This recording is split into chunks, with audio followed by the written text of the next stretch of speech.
Spoiler ആയിട്ടുള്ള സംഭവങ്ങളാണ് ഈ സിനിമയെ കുറിച്ച് കൂടുതൽ ഞാൻ പറയുന്നത്. മെയിൻ പ്ലോട്ടിനെ കുറിച്ചാണ് പറയുന്നത്.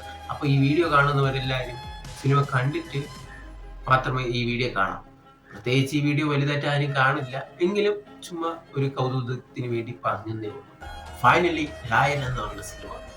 അപ്പൊ ആ സിനിമ കണ്ടപ്പോൾ എനിക്ക് ഏറ്റവും കൂടുതൽ അറിയാൻ പറ്റിയത് ഇത് ഈ തിയേറ്ററിൽ ഇപ്പോൾ ഈ സിനിമ തിയേറ്ററിൽ നിന്ന് കാണേണ്ട ഒരു പ്രത്യേക ഒരു രീതിയിലാണ് സിനിമ വേണ്ടിയിരിക്കുന്നത്. നമുക്ക് ഓരോ ഇങ്ങോട്ട് പോകുമ്പോഴും നമുക്ക് വലിയതായിട്ട് ലാഗ് ഒന്നും ഫീൽ ചെയ്യുന്നില്ല. അത് നമ്മൾ പൊരുത്തപ്പെട്ടു പോകാൻ കുറച്ച് ടൈം എടുക്കും. ഈ കഥ ഒരു പ്രത്യേക ക്ഷണറിൽ പോകുന്ന ഒരു കഥയാണ്. ഇത് ഇഷ്ടപ്പെടാതിരിക്കാം. അതാണ് ഈ രായന്റെ പ്രത്യേകത. പിന്നെ ഏറ്റവും കൂടുതൽ ഫോക്കസ് ചെയ്യുന്നത് സ്വന്തം പെങ്ങൾക്ക് വേണ്ടിയാണ്. പെങ്ങൾക്ക് വേണ്ടി തന്നെയാണ് കൂടപ്പിറപ്പിനെ കൊല്ലുന്നതും കൂടപ്പിറപ്പ് ഒറ്റുന്നതും അങ്ങനെയാണ്. അവരെ നമ്മൾ ആ സിനിമ കാണുമ്പോൾ അവര് പറയുന്നൊന്നും ചേട്ടനായ രായൻ സമ്മതിച്ചു കൊടുക്കാതെ ഇരിക്കുന്നത് നമുക്ക് കാണാൻ സാധിക്കും. അപ്പം അതിൻ്റെതായ ഒരു ചെറിയൊരു വാശി അനിയന്മാർക്കുണ്ട്. അതിൻ്റെ കൂടെയാണ് അനിയന്മാര് മറ്റുള്ളവരുടെ നിന്റെ പക്ഷത്തേക്ക് പോകുന്നത്. പക്ഷെ ആർക്കും ഒന്നും നേട്ടമില്ല, എല്ലാവർക്കും നഷ്ടങ്ങൾ മാത്രം.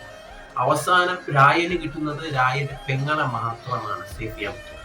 സിനിമ തുടങ്ങുന്നതും പെങ്ങൾക്ക് വേണ്ടിയാണ് ഒരാളെ ആദ്യമായി കൊല്ലുന്നത്. സിനിമ അവസാനിക്കുമ്പോഴും പെങ്ങൾക്ക് വേണ്ടിയാണ് ഇത്രയും പേരെ കൊല്ലുന്നത്.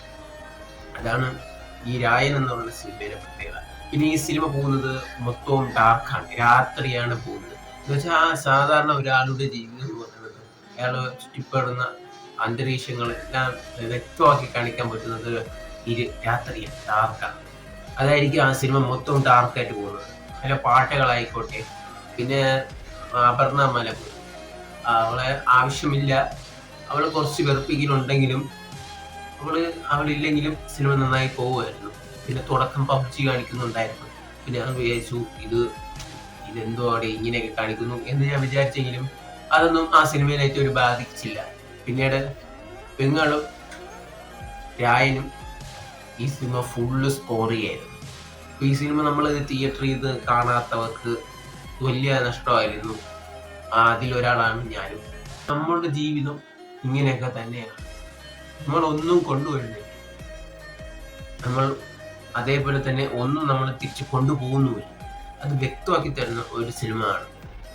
ഇത്ര തന്നെയാണ് വീഡിയോ. അപ്പോൾ വീഡിയോ ഇവിടെ അവസാനിപ്പിക്കുന്നു. അടുത്ത വീഡിയോയിലേക്ക് കാണാം. Good bye.